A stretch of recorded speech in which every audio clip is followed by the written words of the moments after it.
Hey, Basement Collective! It's the Lively Boys here, coming to you with the first rules debate. I'm Davis, and this is Aaron here. And today we are going to be talking to you about the rules for charging when there's no more space to put models. It's something that you may have seen if you take a look at rules debates online. If you have discussions about rules amongst your groups, you may have heard about this. The situation that we're talking about is the one that we've put up right here. We've got Dark Eldar Witches coming in to charge Ultramarines. But there's a problem. And I'm going to be playing the part of the Ultramarines today. And Aaron here is going to be playing the part of the Dark Eldar. So I'm going to be the Witches, and you know what? I think the Witches done a really good job so far. They've made it to a point where they can actually declare a charge. That's pretty impressive, especially for models that have stayed together so well and are nicely painted. Good job. Right. So we've got some Ultramarines that are dug in on the top of this ruin here. Yeah. And you'll see that there's nowhere that you can actually place a witch and base them. So they're stuck. Just gonna fall off there. You put them anywhere. Yeah, you can start doing the wobbly model syndrome nonsense. The same thing that'll let you put the riptide up on here, but that's just absurd. We're not going there yet. Well, and plus, I don't think wobbly model syndrome really applies. Actually, we have the rule books in front of us today. If you go and you take a look at wobbly model syndrome, it actually mentions that you do have to be able to place the model there. And so that won't count. So that's on page 20 of your rule books if you have them open. It says sometimes you may find that a particular piece of terrain makes it hard to put a model exactly where you want. If you delicately balance it in place, it's very likely to fall as soon as somebody nudges the table. You guys may actually remember from my battle with Kevin, I was playing Harlequins and was on a piece of terrain a lot like this. I had my jet bikes balanced very precariously on top. We did nudge the table, one did fall down, didn't break thankfully, but that was a situation where we used wobbly model syndrome. It's like, yes, it can fit there. It totally gets placed there, it's balanced, it's fine, just don't want to risk it. So yeah, I mean, technically you could put a guy up there, but I mean, number one, that's probably not that great. And we're actually even going to show why that still won't work. Well, that's what I think won't work, I should say, going into this. So we are going to take you through, step by step, how this charge happens. Now, personally, I think, even though I'm playing as the Ultramarines here, I'm going to take the high road here, and I say, you are going to be able to charge me. Well, I'd love to be able to charge you, but the problem that I've always played when I've done this is that I can't base that first model. I can roll my charge range, and I can roll 7 inches. Which is probably going to be enough. It's usually 3 inches up one level, 3 inches up another level. Yeah, and that model's within 1 inch of that point. Okay. But we're within dangerous terrain here, so... Well, no dangerous terrain on here. Difficult terrain, sorry. Difficult terrain, yeah. So this wouldn't do it. Witches are fleet. I'm going to re-roll this, and I'm going to roll a 6. Because rolling a total of 6 would have been good. It would have been bad. And let's just pretend I shoot some Overwatch and I don't get any. I never roll 6s like that. No. So we're good. I've got an 11-inch charge that I'm going to make here. You've shot your Overwatch and you've missed. Yeah. Okay? So the problem that we've got is I've got to pick an initial charger, which is going to be the closest model, right? Yeah. And I've got to base it. But I can't do that. So here's my initial charger here. Yeah. And I've got up to 11 inches. And I can't base them anywhere up here. No. So as far as I'm concerned, I'm finished. I'm screwed. Okay, I think that's an interesting point. A lot of times people online that are talking about this from the raw say, well, there you go. That's it. You failed your charge. But I don't think that's the case. If you actually turn to page 47 in your rulebook, you'll see that the rules specifically outline when a charge has failed. Yeah, it says here that a failed charge, under here it says, if the initial charger is found to be further than its charge range from the enemy, then the charge fails and no models are removed. So I'm going to ask, if we take this here, I measure 11 inches, and 11 inches here, I'm going to subtract away 6 from that for those two levels. So I'm down to a 5-inch That's not going to charge range. It's not going to block it. That's fine. I'm going to hold it there. We're down to 5-inch charge range. And that's obviously going to be enough. And -2, difficult terrain. 3. So long as I'm in 3 horizontally, You're good. I'm good. And your initial charger there definitely is within 3 inches of these models. Okay. So, I mean, that part hasn't happened. The charge has definitely not failed, as far as I can tell. Okay, so what you're saying then is I can't move my initial charger into contact with the nearest enemy model. That's true. That's being correct. charged. Okay, can't do that. So do I just leave them there, or do I move them forward? Well, I think the initial gut feeling that I have would be that you would move them forward, but I can't find anything in the rules to justify that. Okay. So as far as I can tell, that model simply isn't moved. But that doesn't stop the rest of your models from moving.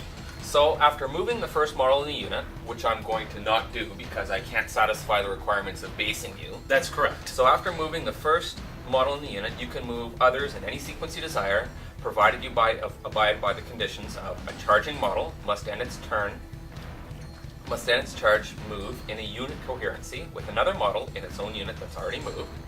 So go ahead and take not the closest model, Right. but now it can be any of your other models and you can start moving them around. Right. So I rolled an 11. So you can move any of them minus. Less 6 for going down. So I've got. Well, actually, you're not even going to be going up to the right to the top, right? So that's right. just going to be 3 Okay. and -2. So a total of 6 inches Right. horizontally. that And you it's can got to move be them. somebody who's going to be still in coherency with my guy, That's correct. and I can't base anybody else. So I've just got to get as close as possible as I can to them. That's right. But you do actually still have to remain within coherency as per those rules with that initial charge. that So you're initial going to have to charge. kind of do a bit of a leapfrog. Okay. So I'm going to start moving them from the back there and keep them within 2 inches. And remember, you can keep them within 6 inches vertically. That's right. So the next guy here, he should be able to Get up to that next level. get up to the next level. Yeah. And then I can bring this guy from the back, probably 6 inches is going to bring him to here, and so on. And these guys can That's start right. piling up, everybody except for this, the initial charger who gets stuck behind. That's right. Now notice, at this point, you're still not in base contact at all. But you've moved everybody. As far as I can tell, we're still going to keep going through the rest of this section for how the charge move occurs.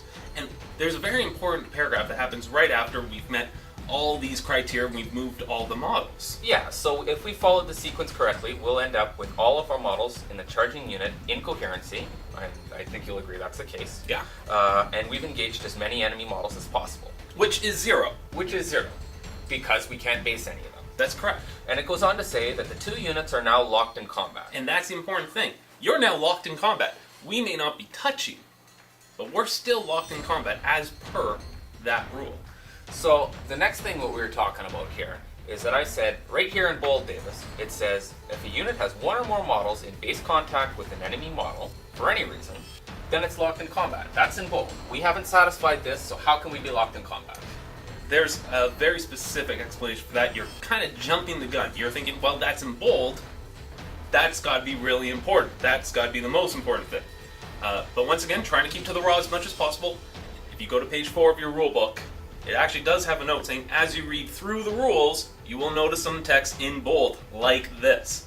And it goes on to say, that while this highlights the most important parts of the rule, it says context is what's important.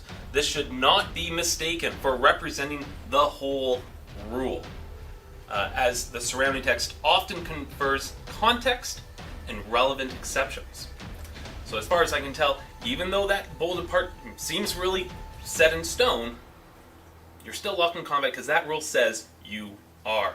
In the same way, say we both start killing each other while being locked in combat. Once our models are, say they're no longer touching, they're still locked in combat because that has to give us the permission to start doing our pile-in moves. And we're not going to be out of being locked in combat until the end of the phase. Okay, so I'll give you that now we're locked in combat. Somehow I've made this charge. That's right. You Because- are now in combat with me, which is exactly as I planned.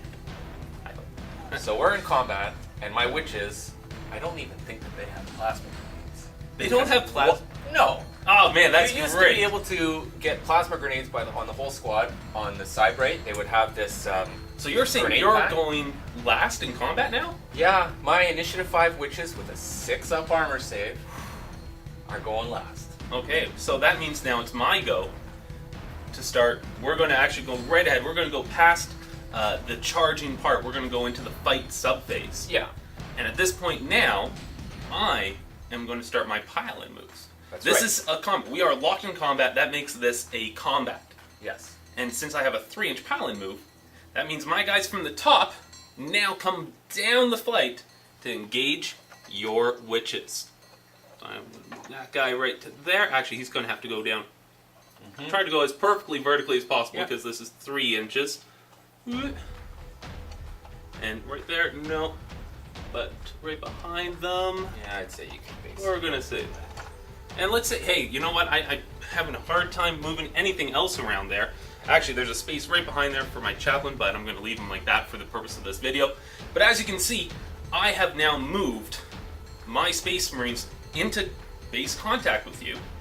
And now I get to make my attacks just as normal. And I'm going to get all these bonus attacks for being within 6 inches of a guy in base contact vertically.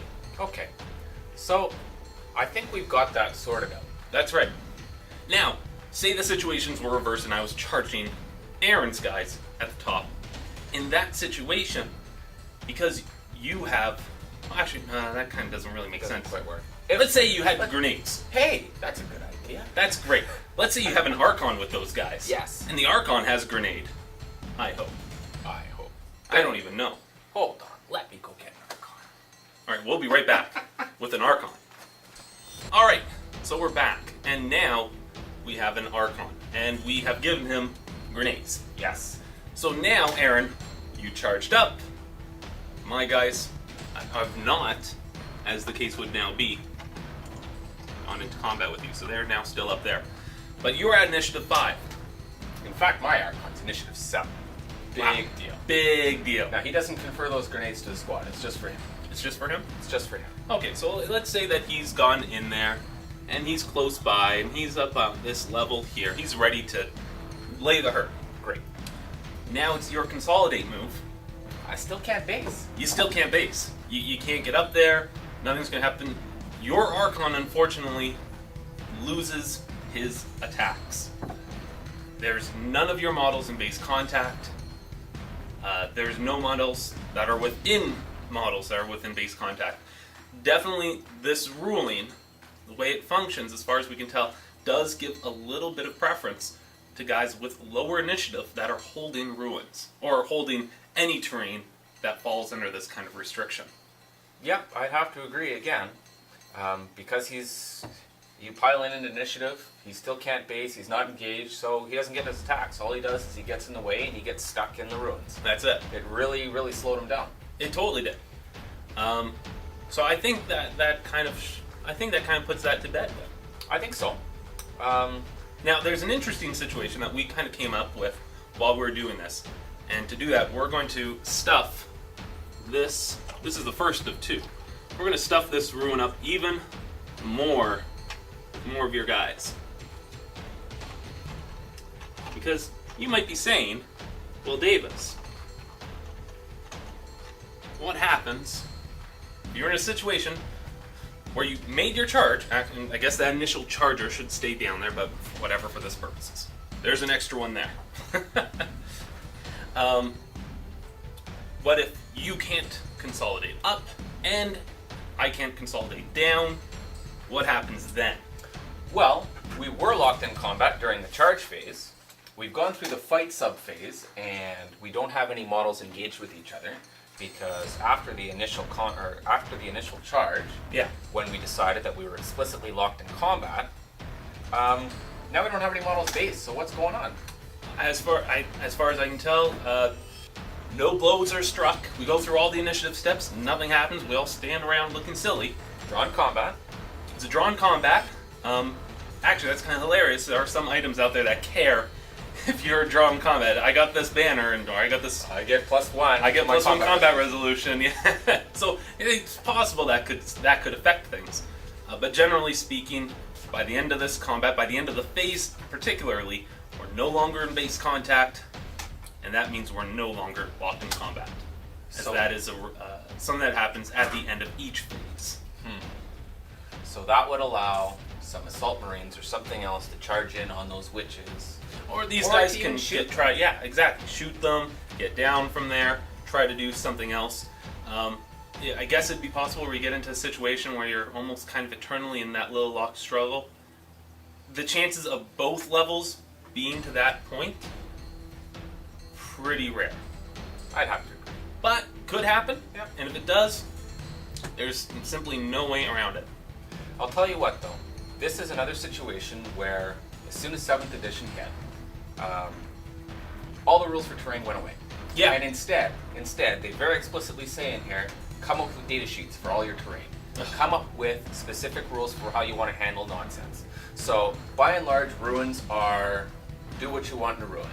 But when you've got something like a hill, or something like a little bunker or a building, you can easily just tack on a rule, be it a house rule that you've just got up in your club or in your basement, or that you agree at the start of the game. You can say, hey, you know what? Treat these like defense lines, where all you have to do is base with the defense line, and you're locked in combat with the person on the other side. I fully agree. I think the rules for the Aegis defense line, where it's you just get up to that point without having to worry about going further, make a lot of sense.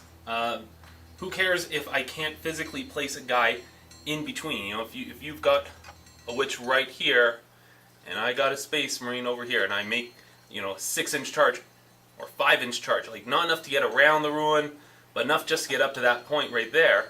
Yeah, I mean that should totally be. Well, I'm still in base-to-base contact. I'm in base-to-base contact with the wall, which you are in base-to-base contact with, And that's good enough. that should be good enough. Technically, by the rules, no. But as a house rule, those kinds of house rules can make a lot of sense. And you know what? They're not even house rules, provided that you actually have a conversation with your opponent ahead of time and say, hey, you know what? We should probably discuss this terrain ahead of time and Yeah. not just make it up As we go. In the situation where it will then be most critically important. That's right. It's always a game that's just for fun until the bottom of the 5th turn. That's it. That's when it all comes down. Yeah. Thanks very much. Thank you, and thank you all very much for being out there. To the Boys at the Basement Collective, Kevin and Irvin, thank you for allowing us to do this. We hope to see you guys again with another rules debate sometime in the future. Some of the ones that we're looking at, well, the main one that we're looking at right now is monstrous creatures. They shoot 2 guns during the shooting phase. But how many do they shoot during the assault phase? And we got some ideas about that, and we'll get back to you when or if we are allowed. So this is, once again, Davis And Aaron here. the Lively Boys signing off.